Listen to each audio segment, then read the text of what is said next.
안녕하십니까. 오늘은 2월 26일 월요일 사순절 11번째 날입니다. 오늘도 말씀 묵상에 참여해주신 교우님들께 감사드립니다. 이 아침엔 사김의 기도를 위한 기도 선집에 나오는 김영봉 목사님의 직분 맡은 일을 위하여 라는 기도로 시작합니다. 함께 기도해 주시기 바랍니다. 저희를 충성되이 여기시어 직분을 맡기시는 아버지, 주의 몸된 교회 안에서 직분 맡은 이들을 위해 기도합니다. 주께서 주시는 직분이 명예가 아니라 멍해라는 사실, 높아지는 것이 아니라 낮아지는 것이라는 사실, 커지는 것이 아니라 작아지는 것이라는 사실, 다스리라는 명령이 아니라 섬기라는 위탁이라는 사실을 마음 깊이 새기게 하소서. 묵묵히 지고 가는 멍해가 하나님 앞에서 참된 명예라는 사실, 낮아지고 작아지는 것이 하나님께는 진정으로 높아지며 커지는 것이라는 사실, 섬기는 것이 참으로 다스리는 것이라는 사실을 주님의 삶을 통해 배우게 하시고 그렇게 살게 하소서. 그리하여 직분을 맡은 주의 종들이 진실로 사랑받고 진실로 존경받게 하소서. 낮아지고 작아져 섬김으로 저희를 구원하시고 만유의 주님으로 사랑받고 존경받으시는 예수 그리스도의 이름으로 기도합니다. 기도 가운데 성령님께서 조명해 주신 부분을 넣고 잠시 기도하겠습니다.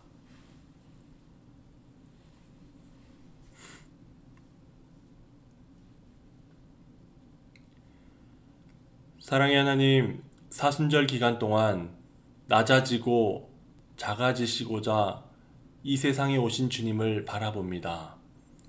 다른 방식이 아닌 섬김으로 저희를 구원하신 주님을 저희의 마음에 모십니다. 저희 역시 주님께서 보여주신 삶을 통해 낮아짐과 작아짐과 섬김을 배우게 하옵소서.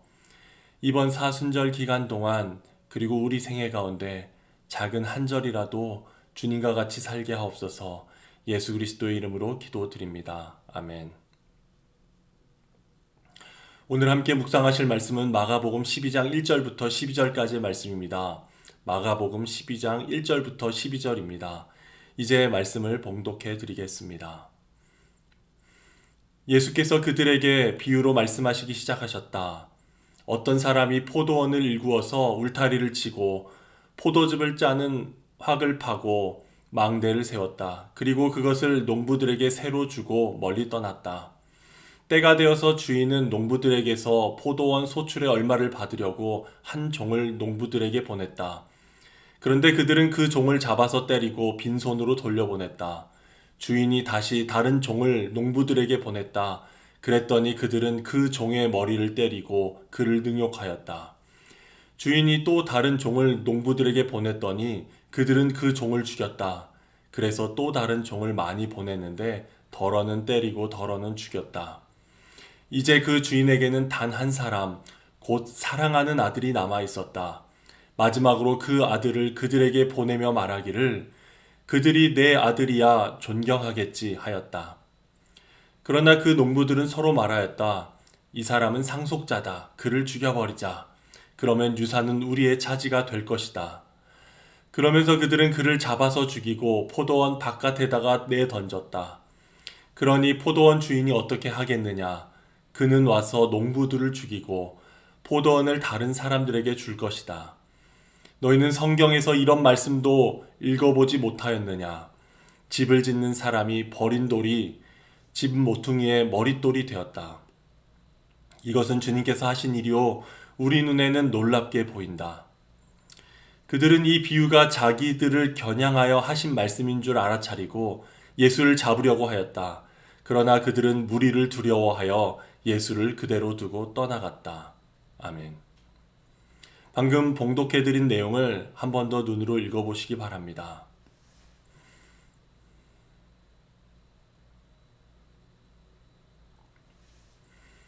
지난주 토요일 마가복음 11장 마지막 부분에서 대제사장들과 율법학자들과 장로들이 예수님을 공격했던 장면을 기억합니다.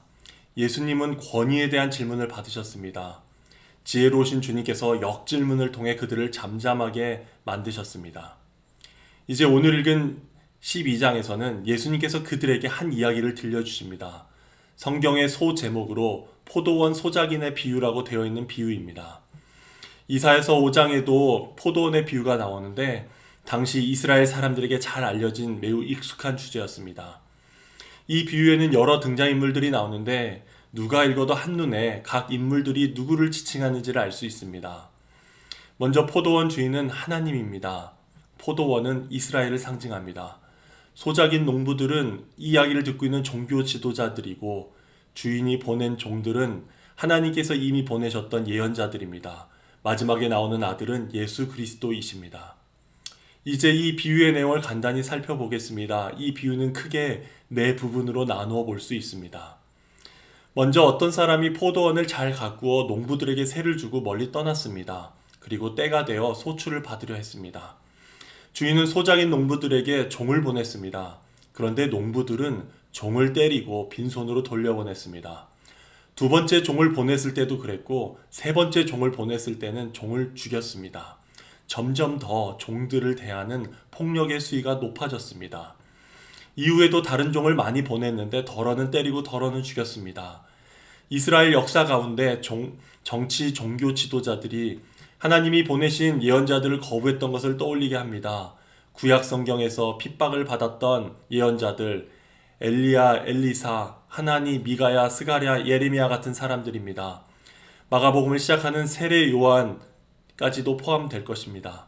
하나님께서는 계속해서 예언자들을 보내셨지만 그들은 배척당하고 핍박을 받았습니다.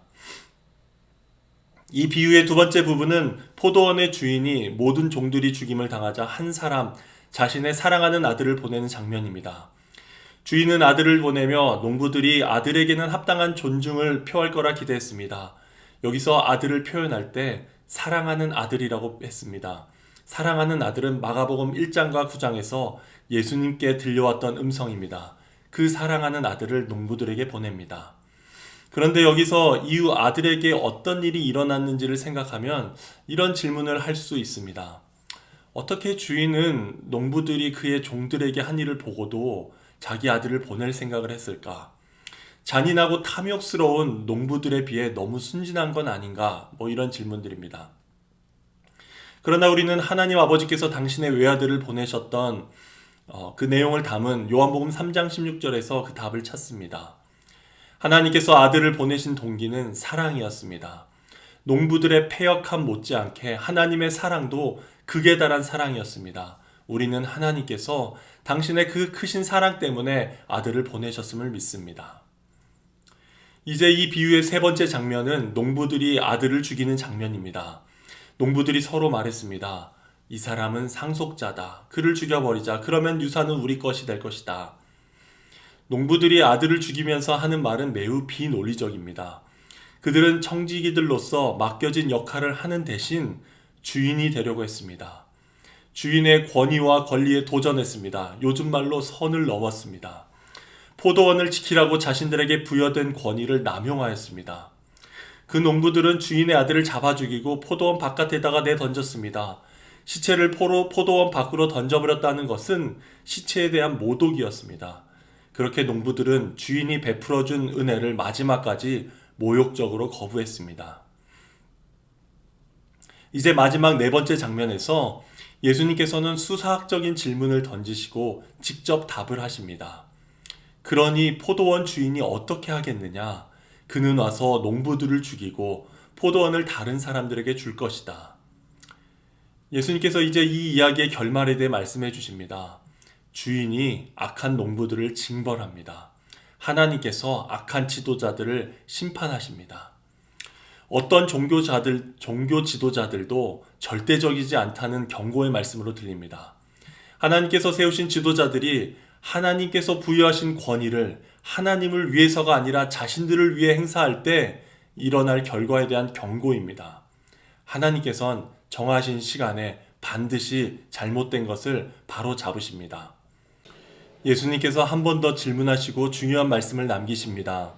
너희는 성경에서 이런 말씀도 읽어보지 못하였느냐? 집을 짓는 사람이 버린 돌이 집 모퉁이의 머릿돌이 되었다. 메시아 시편으로 알려져 있는 시편 118편 22절에 나오는 모퉁이의 머릿돌에 대한 언급입니다.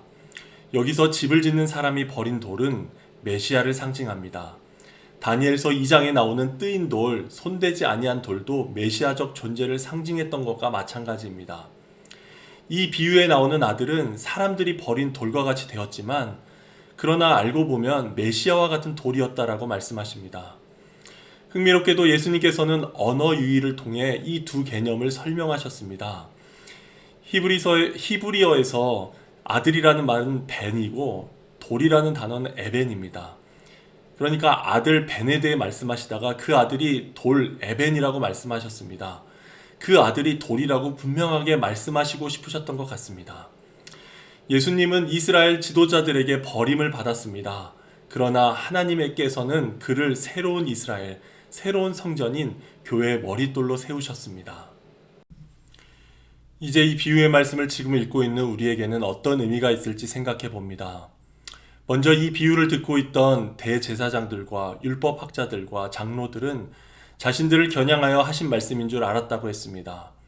지금 이 시대에도 이 말씀은 어떤 특정 부류의 사람들을 위한 것이라 할 수 있습니다. 인터프레테이션이라는 마가복음 주석에서 라마 윌리엄슨이라는 신학자는 이렇게 말했습니다. 이 본문은 교회나 총회에 있어서 목사로서, 교사로서 공식적인 지도자의 위치에 있는 사람들에게 가장 직접적으로 말하고 있다. 이들은 현재 대제사장들, 장로들, 율법학 교사들과 기능적으로 동일한 위치에 있는 사람들이다. 교회 지도자들에게 이 비유는 포도원이 진정 누구의 것인지 잊으려는 위험한 경향이 있다는 것을 경고하고 있다. 이 비유의 말씀을 통해 포도원의 주님은 모든 일꾼들에게 누구를 위해 일하고 있는지 질문하신다. 마지막으로 이 비유의 핵심은 이렇다라고 말했습니다. 포도원에서 너희들의 자리를 위해 일하면서 섬김과 십자가의 길을 걸었던 그 아들을 거부하지 않도록 조심하라. 저를 비롯한 모든 교회 지도자들은 제가 처음 기도했던 것처럼 예수 그리스도의 낮아짐과 작아짐과 섬김을 날마다 묵상하며 실행해야 할 것입니다. 우리 자신도 모르는 사이에 포도원의 농부와 같이 될 수 있음을 기억해야겠습니다.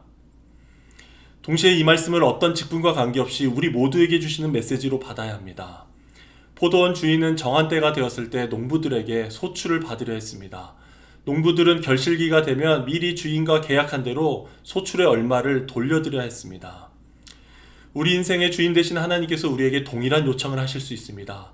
그것은 특정 직분을 맡은 지도자들에게만 해당되지 않고 모든 성도들에게 적용될 수 있습니다. 하나님께서 우리 삶 가운데 열매를 보시고자 끊임없이 말씀하십니다. 다양한 방식으로 하나님의 사람들을 보내십니다. 회개의 열매, 성령의 열매, 신앙의 아름다운 열매 등 다양한 열매를 요청하십니다. 혹시 이 비유의 농부들처럼 끝까지 거부하고 무시하고 있진 않은지, 하나님의 아들마저 밀어내고 있진 않은지를 돌아봅니다. 끝까지 기다리고 인내하시는 하나님의 사랑을 이용하고 있지 않은지를 돌아봅니다. 그 크신 사랑으로 아들을 내어주신 하나님께 나는 어떤 열매를 드리고 있는지 돌아봅니다. 이 아침 이 기도 시간, 내가 섬기는 포도원이 진정 누구의 것인지, 누구를 위해 일하고 있는지 질문하시는 주님의 음성에 응답할 수 있길 바랍니다. 더 이상 거부하고 무시하지 않고 주님께서 요청하시는 열매를 드리겠습니다. 고백할 수 있게 되길 바랍니다. 이 시간 함께 기도하겠습니다.